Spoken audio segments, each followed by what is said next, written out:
Olá, amigos do Repórter Diário. Na edição de hoje do RDTV, recebemos a socióloga Silmara Conchão. Olá, Silmara. Olá. Ela que é mestre em Sociologia pela USP e professora do Departamento de Saúde da Coletividade e vice-coordenadora de extensão da Faculdade de Medicina do ABC. Obrigada, Silmara. Obrigada a você por estar aqui com a gente. A Silmara lançou na semana passada o livro Masculino e Feminino, a primeira vez. O livro fala sobre práticas sexuais, né, e afetivas dos jovens hoje em dia, né? Silmara, por que esse tema? Por que o tema sexualidade jovem? Bom, por mais que a sociedade avança rapidamente, tecnologicamente, o tema sexo ainda é um tabu socialmente falando. E a gente sabe que as práticas sexuais na adolescência de hoje vêm avançando, vêm se modificando. E a pesquisa é interessante no aspecto que, então vamos conhecer esse contexto de fato, para a gente não ficar com ideias, rotulando os jovens. Muitas vezes a gente rotula que eles são irresponsáveis, que eles são imediatistas. Eu preferi conhecer direito esse contexto, esse universo, apostar nisso, né? E ouvi-los. Eu acho que também é uma fase de um grupo que é pouco levado a sério, socialmente falando. E esses rótulos que eu disse não faz bem para a saúde deles. Só estigmatiza e tira de nós a responsabilidade que nós temos pela educação e desenvolvimento deles. Nós quem? A escola, a mídia, os meios de comunicação, as igrejas.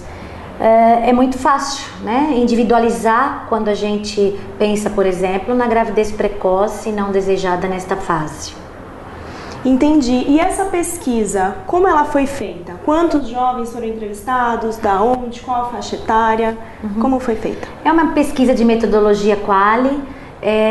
Eu fiz todo um trabalho na Escola Doutor Américo Brasiliense, jovens do curso noturno, do ensino médio, 27 jovens, 3 grupos focais, onde, muito interessante, que eu gostaria até de colocar, o método, a técnica que eu utilizei. Eu conto uma história na fase da minha adolescência, e depois eu questiono, e com vocês hoje, 25 anos depois, como é que isso acontece?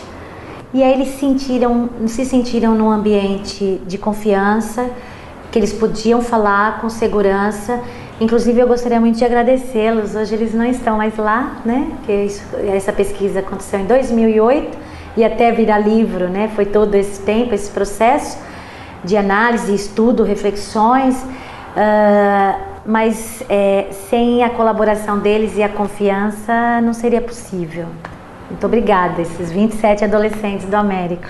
Bacana. Bom, e quando falamos em sexualidade contemporânea, quais são os outros temas que são importantes, estão diretamente atrelados e devem ser levados em consideração? Então, nós colocamos muito no campo, a sexualidade no campo do proibido, né, do escondido.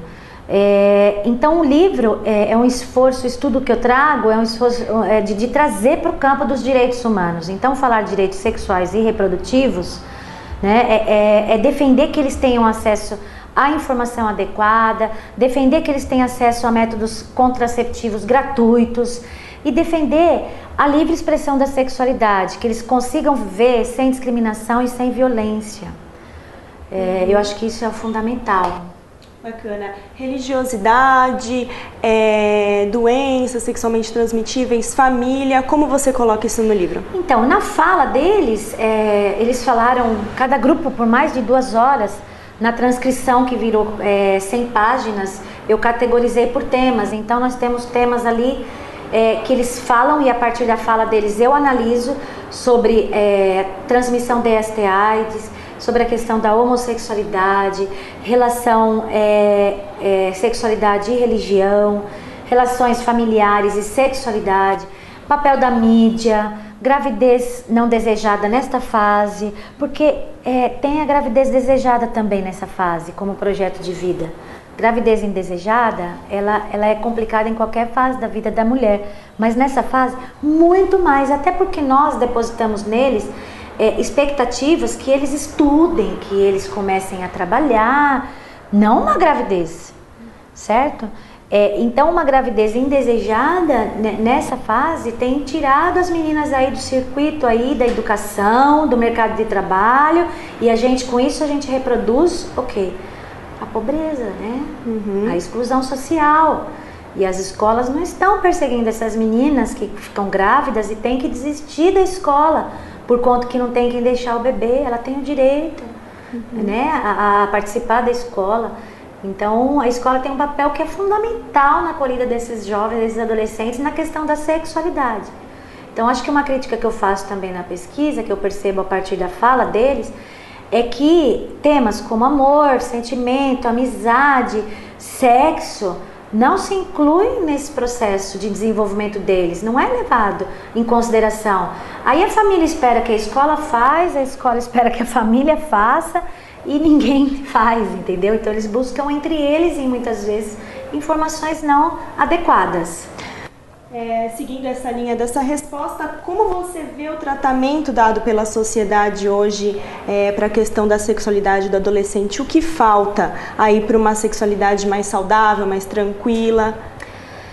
É incrível, quando eu falo que é incrível, assim, avança-se tanto, né, tão rapidamente a tecnologia, mas é incrível que ainda faltam diálogos mais abertos, onde eles se sintam à vontade para colocar suas dúvidas. Existe uma necessidade imensa deles falar sobre essas experiências, tanto que eles nunca me viram, quando eu fui fazer a pesquisa, eles nunca me viram. Mas só aquelas 2 horas que nós passamos juntos, eles me perguntaram, isso está escrito no livro, quando é que você volta aqui, professora? Por conta da necessidade. E eu quase não falei, aliás, eu não falei nada, quem falou foi eles. Eu só conto a história para estimulá-los a falar. Então faltam diálogos mais abertos e a sociedade a rever os padrões de moralidade, que é fruto da nossa educação conservadora. Entendi. E quais outros dados principais aí o livro destaca? É exemplo da contracepção de emergência. Explica um pouco aí essa sua sugestão, essa crítica, como é que é isso? Sim, é uma preocupação e acho que é um alerta, né? Os serviços de saúde, agora eu vou tocar um pouquinho dentro dos serviços de saúde. Os serviços de saúde, o médico às vezes, com cuidado, ele tem receio de atender o adolescente sem a anuência de um responsável. Certo? Adolescente que eu digo antes dos 18 anos. E aí o que acontece? O Ministério da Saúde tem documentos importantíssimos que também trago no livro, que é importante que os profissionais da saúde se apropriem, que dá respaldo legal para esse profissional da saúde atender o adolescente sem a presença do responsável. Até onde eu posso atendê-lo sem a presença do pai e da mãe? Porque imagina como deve ser difícil para eles. Pai, estou transando com meu namorado, vamos ao ginecologista, apesar que tem uma história que aparece. E o que me deixa muito otimista, de relações familiares que estão avançando. Então, mas esse avanço é lento, é uma exceção, porque a regra é, se o meu pai souber, ele me mata. Então, essa questão ainda é muito forte na nossa sociedade. E aí, o que acontece? Elas buscam a contracepção de emergência, né? Que é a pílula do dia seguinte, elas buscam nas farmácias, porque elas adquirem. Né? O preço varia de 9 a 23 reais, elas adquirem facilmente nas farmácias, sem receita, e tomam como se fosse anticoncepcional, e não é. A contracepção de emergência é para uma emergência do sexo desprotegido, uma emergência. Ela tem que se prevenir, preservativo, anticoncepcional, porque senão a quantidade de hormônio que tem a contracepção de emergência, se ela tomar várias vezes, pode diminuir a sua eficácia e uma hora a garota engravida. E aí o que acontece? Ela busca na farmácia, não tem informação adequada, porque o posto, a unidade de saúde não acolhe, exige a anuência do responsável. Às vezes o médico também não está lá para prescrever, a enfermeira não pode prescrever. Então, e isso é mostrado no livro, então não é do que eu acho, a partir da vivência deles, da experiência deles, o quanto eles arriscam por conta da nossa sociedade, saúde, educação, que ainda responde a esse padrão de moralidade, silenciando esse assunto. E é informações como essa que você defende que tenha, por exemplo, na educação pública. Você Exato. acha que isso falta? A educação tem um papel fundamental, ela tem um potencial multiplicador das ideias, do conhecimento, dos saberes e da pesquisa que Por que não incluir esses temas nas rodas, nas escolas, nas rodas de conversas dos professores, como se o sexo, a sexualidade não fosse parte da vida? É nossa maneira de ser, de viver, de agir, de atuar na sociedade. Por que não incluir isto?